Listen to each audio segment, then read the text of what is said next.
Bien, continuando tenemos el verbo, que es una de las categorías gramaticales que tiene mayores accidentes gramaticales.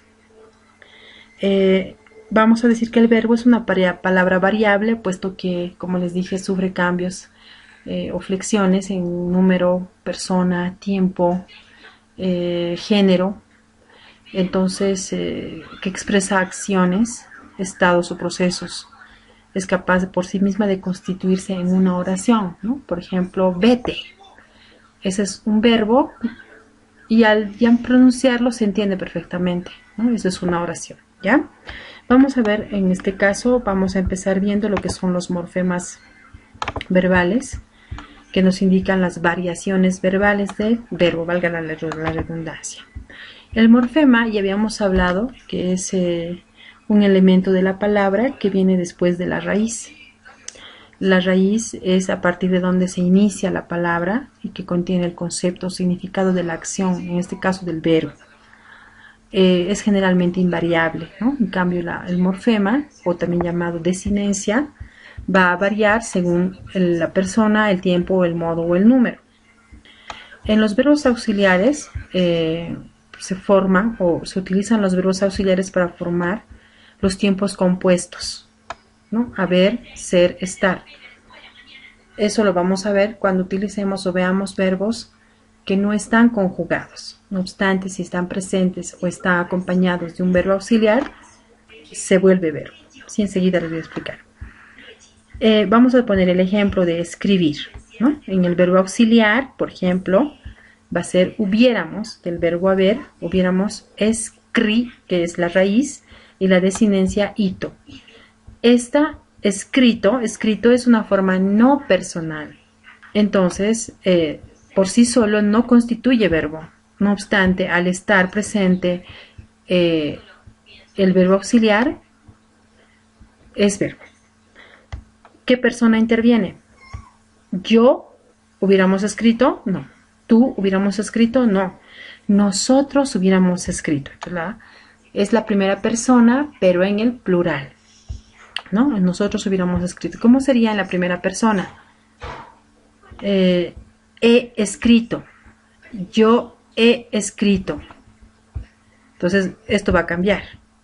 Bien, ahora vamos con decidir. Vamos a ver decidir sin verbo auxiliar y vamos a decir nosotros decidíamos, ¿no? Nosotros decidíamos. Además estamos hablando en tiempo pasado o pretérito. Muy bien, entonces vamos a continuar. Esto es en cuanto a los morfemas. Solo hay que entender que la raíz del verbo en todas sus conjugaciones se va a mantener en su mayoría.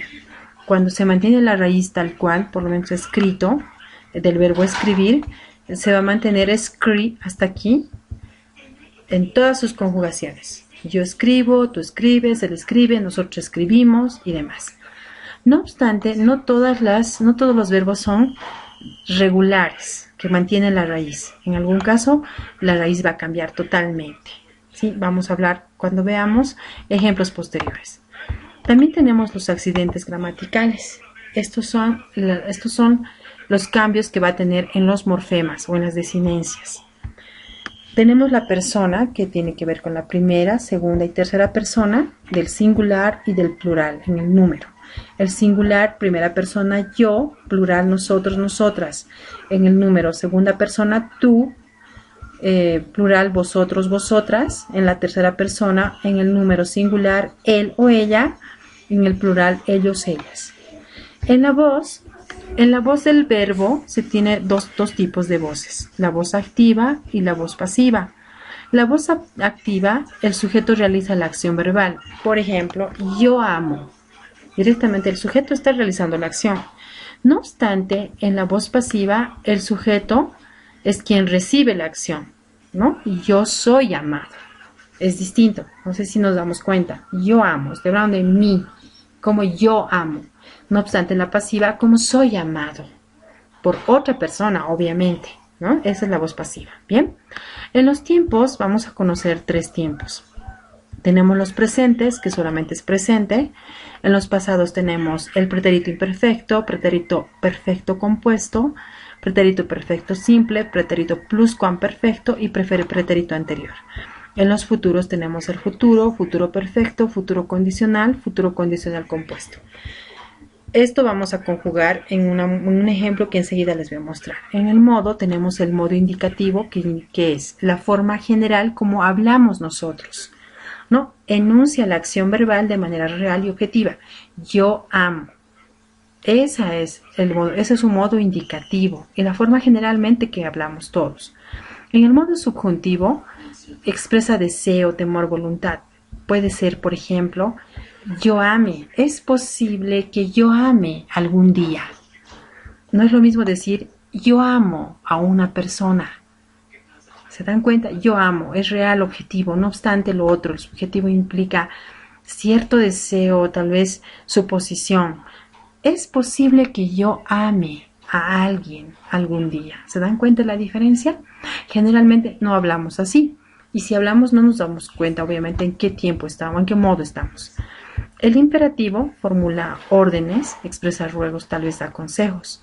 Puede ser, por ejemplo, ama tú. Te está dando una orden. Tienes que amar a alguien. Ama tú. O ama. Directamente, sin decir la persona. Ama. Y sé feliz. ¿Te das cuenta? Entonces, el imperativo implica orden. Tal vez consejo, tal vez ruego. Ama y sé feliz. Esa es una forma imperativa del verbo. Muy bien, ahora vamos a ver las formas no personales. En las formas no personales vamos a conocer que el verbo tiene 3 terminaciones. La primera terminación o conjugación es la terminación ar, la segunda conjugación terminación er y la tercera conjugación terminación ir. Vamos a ver los ejemplos. La primera terminación en la forma infinitiva, esta es la presentación de forma infinitiva, estas son formas no personales. ¿A qué se refiere? Cuando vamos a encontrar un verbo en este sentido, en cualquiera de estas 3 presentaciones en una oración, no es el verbo de la oración, no implica la acción. No obstante, si estuviera presente un verbo auxiliar al lado, o antes, perdón, de cantado o cantando, se convierte en el verbo. ¿Sí? Por ejemplo, puede ser he cantado mucho. En ese caso se convierte. ¿Cuál es el verbo? He cantado. Las 2 palabras. No es lo mismo que decir yo canté mucho o canté toda la noche. El verbo solamente es canté. Pero si dices he cantado, ¿cuál es el verbo? He cantado. Muy bien. Ya, vamos a continuar. Entonces el infinitivo no, es una forma no personal que por sí solo no representa el verbo. Tenemos en el primer ejemplo cantar, en el siguiente leer y en el siguiente reír. Les he puesto algunos ejemplos muy complicados para que no tengamos mayor conflicto en el momento de poder utilizarlos. Estos son los ejemplos que salen un poquito de lo que generalmente podríamos estar viendo. Vamos a observar. El participio tiene terminaciones ado, ido, ido. En el caso del verbo cantar, el participio es cantado. En el caso de leer, leído. Y en este caso tenemos una tilde muy importante. Y en la tercera conjugación, ir, tenemos el verbo reír, que tiene tilde, y obviamente todas sus conjugaciones, excepto riendo, llevan tilde. ¿Sí? He reído mucho, tiene tilde. Ahora el gerundio tiene que ver con la terminación ando, yendo, yendo. Por ejemplo, cantar, cantado, cantando. Leer, leído, leyendo. Aquí está una gran, tal vez duda gramatical que generalmente suelen tener. ¿Cómo se dice? ¿Se dice leyendo o leendo? Dicen, ¿verdad? Lo correcto es leyendo, pero no voy a decir leyer, eso tampoco, ¿verdad? Por la formulación del verbo leer y su gerundio es leyendo. ¿Está claro? Leyendo. En el caso de reír, reír, reído, riendo. Bien, esas son las formas no personales del verbo que por sí solos, si están solos, no representan un verbo o la acción de la persona.